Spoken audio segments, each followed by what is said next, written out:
Hey losers, I'm Coral. Welcome back to my channel.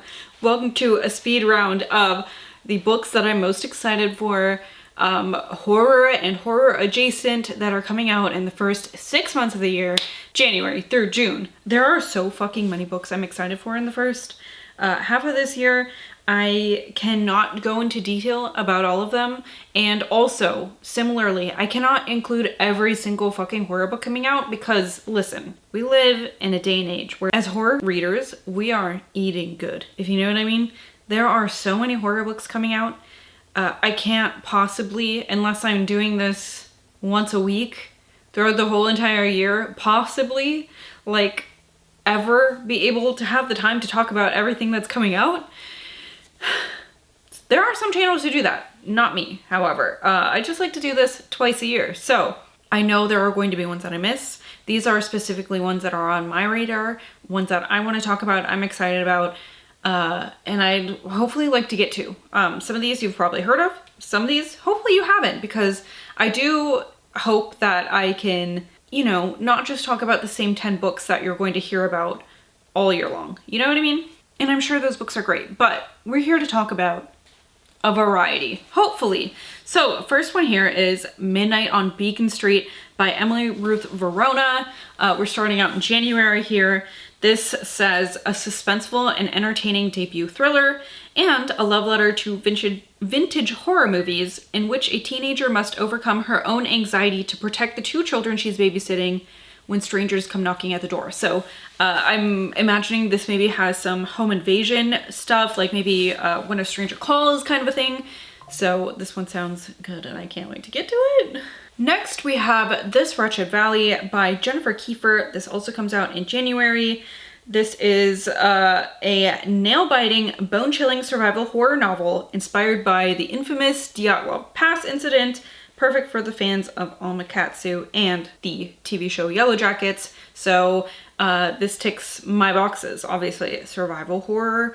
The Dyatlov Pass incident, pretty well known, kind of like mystery, where this expedition of hikers went through this mountain pass and wound up dead somehow, and there's really no like clear explanation of their death. It's kind of mysterious and like, how did this happen? It's a strange story. So that's a thing that I'm interested in too. So it's like, of course, rock climbing, like survival horror, Dyatlov Pass, sign me up.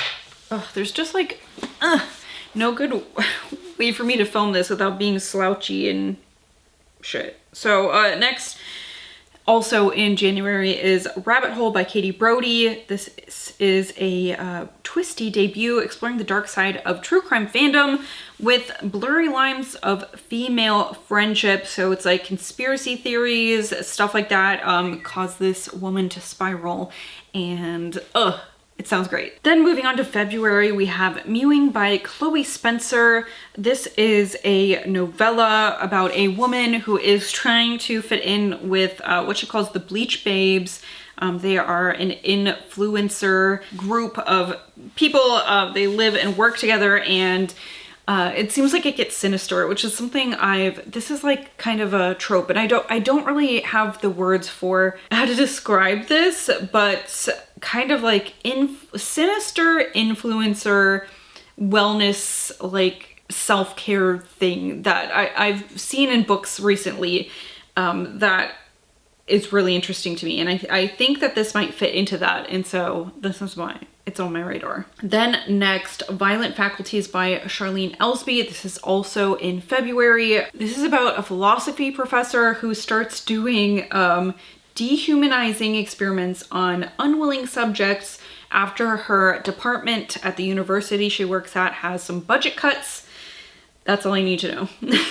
That's it. The cover is really enticing. Then also in February is My Name Was Eden by Eleanor Barker White. This is on my radar because it really sounds like a VC Andrews book I read once. This is about a woman, or no, wait. This is about a girl named Eden who has a near-death experience, and when she, I don't know, is conscious again, I guess. At the hospital, her mother starts calling her by a different name. And it says something about like vanishing twin syndrome. And, you know, if you've read a lot of V.C. Andrews, maybe you know which book I'm talking about. But yeah, it gives me big vibes like that. And so this sounds like something I'm gonna want to pick up. Then in March, I am really interested in this book called Annie Bot by Sierra Greer. It says, for fans of Never Let Me Go and My Dark Vanessa, which was a book I really loved. I haven't read Never Let Me Go, but it says it's powerful, provocative, about the relationship between a female robot and her human owner, exploring questions of intimacy, power, autonomy, and control. So this is another trend I'm seeing about like AI stuff. So it seems like it might be just kind of weird, and I'm into it. Then on my list is Oracle by Thomas Olde Heuvelt. I think this might be, oh, weird. It says that this is a sequel to Hex. It says it's the return of Robert Grimm, the fan favorite cult hero from Hex. But I don't remember who Robert Grimm is. I'll have to flip through Hex again. Maybe you guys know and you can tell me. But it says it's a supernatural thriller. It's about like this ship that's discovered, an 18th century ship called the Oracle.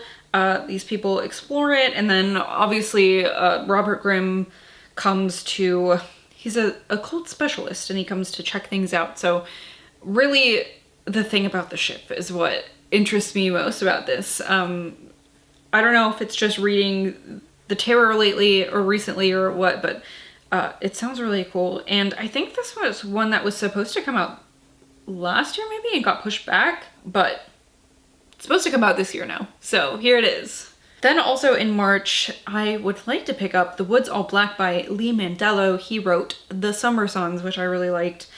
This says it's equal parts historical horror, trans romance, and blood-soaked revenge, all set in 1920s Appalachia. And it's like churchy, which is what I'm into. And the cover is really creepy, and it seems like it's gonna have some of that like woodsy evangelical thing going on. Maybe some I don't remember what sect it is, like Southern Baptist sneak shit. I don't know. Maybe I'm all wrong with that. Tell me if I am, but I'm looking forward to that one. That one's also in March. Next, in April, we've got A Better World by Sarah Langan. She wrote Good Neighbors, which is primarily why this is on my list. I have to. So this says, okay, a cunning, out-of-the-box satirical thriller about a family's odyssey to an exclusive enclave for the wealthy that might not be as ideal as it seems. So, perfect. We have like a false sense of idyllic suburban life, it seems like, which it's just like, that's some of my favorite shit, you know what I mean? It sounds kind of like it's going to be a little bit like Good Neighbors, where the neighborhood that they live in, on the outside all the people might be happy and nice and cute and squeaky clean, but on the inside it's not quite that. Also in April, we have No One Is Safe by Philip Fracassi. I love the cover for this. It is totally like 1940s, 1950s, I don't know, 1920s. Creature from the Black Lagoon type movie poster. This is another short story collection by Fracassi. There is not much to tell you more than that. It seems like there's going to be a lot of like monster stories, which sounds like a great time. Also in April, we have The Day of the Door by Laurel Hightower. This simply says, 3 grieving siblings confront their manipulative mother after learning of her participation in a popular paranormal television show designed to dramatize the most traumatic day of their childhood. So, you don't have to say much more than that. Of course, Laurel Hightower wrote Below. She wrote Crossroads, 2 super excellent novellas, and I don't know if this is a novella or if it is a full-length novel, but no matter what, I'm going to be picking it up. Fantastic cover too. This cover art is done by Trevor Henderson, who is he just draws like the most ghastly shit. Excellent artist. Check him out as well. And then in April also we have This Skin Was Once Mine and Other Disturbances by Eric LaRocca, another short story collection. I'm not going to miss this. It says 4 devastating tales. So let's see. It doesn't have, I don't think it has a page count on this, so I'm not really sure. It's hard to gauge how long these are. If they're going to be 4 novellas or novelettes or something. I guess I'll see when it comes out. Also in April we have Ghost Station by S.A. Barnes. I didn't love her last book. Was it Dead Silence? Dead Space? I can't remember. Dead something. Oh, Dead Silence. It says right here. This is another space exploration book and a space horror. So that's the thing. It keeps me coming back is the space horror thing, right? Because that's something I really love and I don't see a ton of. Honestly, you see sci-fi with like creepy stuff happening, but what I'm looking for is a horror set in space, right? So this should be that. And I don't really know much more than that. It's about a psychologist studying the prevention of ERS, a space-based condition. But that's it. That's all I know. That's all I want to know. Hopefully it's good. I'm gonna pick it up. We'll see. We'll see how it is. Then in May, we have Supplication by Nour Abi-Nakhoul. This is just touted as a hallucinatory literary novel set deeply in the consciousness of a woman exploring a changed and frightening world. This synopsis is super vague. It just says our protagonist comes to in a basement tied to a chair with a man looming over her. Someone has a knife. She emerges into a nightmarish city. This is a new reality for her. I have no fucking idea what this could be about, but the cover is so weird. It sounds surreal and strange, and I've got to have it. It's simply too good. Okay, then we have in May also The House That Horror Built, and here's the thing, is that I feel like 2023, the big thing last year was books surrounding parents, parenting, giving birth, stuff like that, right? 3 things, not 4. And I think 2024 is going to be the year where we are talking about horror movies. I think there was a little bit of that also in 2023. I know like Burning the Negative. I feel like there was another one like that, kind of like Mr. Magic maybe. So The House That Horror Built by Christina Henry. This is about a woman who is working in the mansion of a horror director, and she stumbles upon horrifying secrets. So she is a house cleaner. This horror director is very secretive and reclusive, and she finds out some shit about him that she can't ignore. So this sounds excellent because I think she could be an author that I really enjoy. I just need to take the time to read some of her stuff. Anyway, next we have Horror Movie by Paul Tremblay. This comes out in June. This is about a group of like indie filmmakers who make this film. It says a notorious disturbing art house flick. It says only 3 of the film scenes were ever released. However, decades later, Hollywood is pushing for a big reboot. And I think, I don't know if it says here, but I think I heard also that like they're finding that scenes are somehow released without any of them releasing them. And it's like, how did that happen? I don't know. Don't take my word for that, but I think I heard that somewhere. So anyway, Horror Movie, Paul Tremblay. Then also in June, awkward. Just kidding. It's okay. We can have lots of horror movie books. This is How to Make a Horror Movie and Survive by Craig DiLouie. This is a darkly humorous horror novel that sees a famous 80s slasher director set out to shoot the most terrifying horror movie ever made using an occult camera that might be, and probably is, demonic. It says, horror isn't horror unless it's real. So it seems like maybe filming a movie gone wrong kind of a thing. It gives me tribesman vibes almost, kind of like the Cannibal Holocaust thing where it's like they set out to make a movie and things just keep going wrong. but obviously this has an occult spin on it, so it sounds really interesting, and I would love to pick that one up. Also in June, boy, there are a lot of June books here, so hold on to your butts. This is Small Town Horror by Ronald Malfi. Another June release, like I said. It says 5 childhood friends are forced to confront their own dark past as well as the curse placed upon them in this horror masterpiece from the best-selling author Come With Me. Ronald Malfi is one of my favorite horror storytellers. God, reading his books is like reading a movie in book form. It's not like reading a script, of course, but it's like somebody somehow perfectly transcribed this movie, and here it is, and I'm reading it. The way he does it is just so cinematic, so I'm just so up for reading anything he comes out with at this point. All right, next in June is Youthjuice by EK Sathue. This says, a bloodthirsty copywriter realizes that beauty is possible at a terrible cost in the surreal and satirical send-up of NYC it girl culture. It also says American Psycho meets Devil Wears Prada. So beautiful, outrageous body horror for the goop generation. This is what I'm talking about. This like wellness self-care with a sinister core kind of a thing that I'm seeing a trend. Like I'm sure that there is like a more succinct way to put that. But like I'm so into this shit right now. I love it. I just can't get enough of it. I can't wait to read more of it. Then also in June, The Eyes Are the Best Part by Monika Kim. It says, feminist psychological horror about the making of a female serial killer from a Korean American perspective.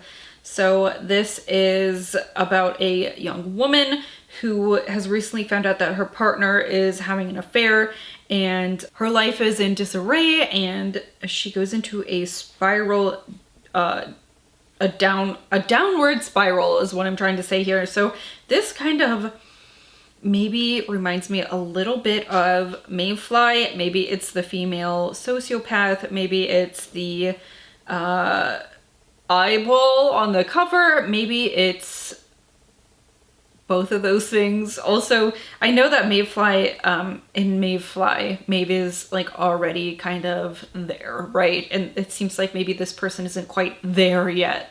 So we'll watch and see what happens. Also in June, we have Cuckoo by Gretchen Felker-Martin.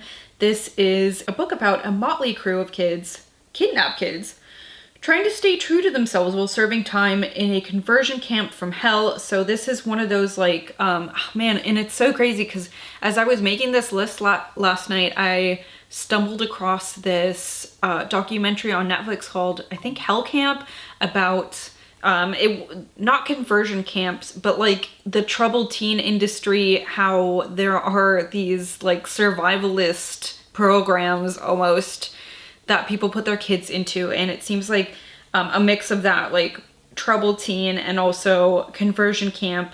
So it says that they find themselves thrown together at a secretive tough love camp deep in the scorching Utah desert. So like count me fucking in. I really loved Manhunt, and I can't wait to read more. I really like the cover for this too. It's kind of gross. I like it. So also in June we have Voracious by Belicia Rhea. I hope I'm saying that right. It says a pregnant girl with an eating disorder works to reconcile her visions of a doomsday of insect plagues and her unique role in what she fears is the impending bug-filled apocalypse. Like, you just have to say bugs and then I'm there, because that is one of like, the things that really most creeps me out in real life. I'm trying to be better about it. There are certain bugs that don't bother me, like moths. I really like moths. Spiders don't really creep me out, but most bugs I don't fucking like. Butterflies, that's fine. Praying mantises, fine, I guess. I don't know. I'm not gonna go through every single bug and tell you what I like and don't like, so stop asking. Then also in June, hopefully, is Incidents Around the House by Josh Malerman. It says, a chilling horror novel about A haunting told from the perspective of a young girl whose troubled family is targeted by an entity she calls Other Mommy. This says it's supposed to be 400 pages, so I don't know for sure, but that sounds wild. Last book on my list for today is We Used to Live Here by Marcus Klewer. It says The Turn of the Key meets Parasite in this eerily haunting debut, soon to be a Netflix original movie starring Blake Lively. Okay, I guess I like Blake Lively. About two homeowners whose lives are turned upside down when the previous residents unexpectedly visit. So it says that it's this couple who flip houses. They've got a killer deal on an old house and they're working on the house. There's a knock on the door and a man stands there with his family claiming to have lived there before and asking if he could show his kids around.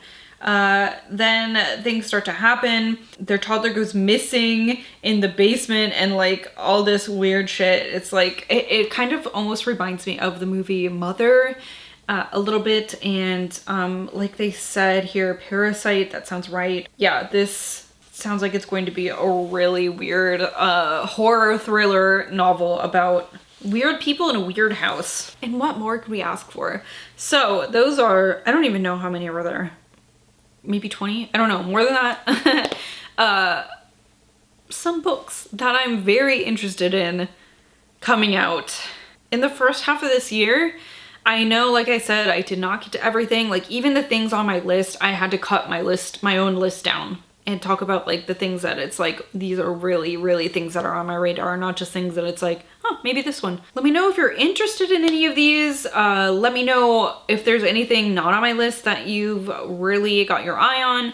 I'd love to hear about it. Thank you so much for watching, you guys.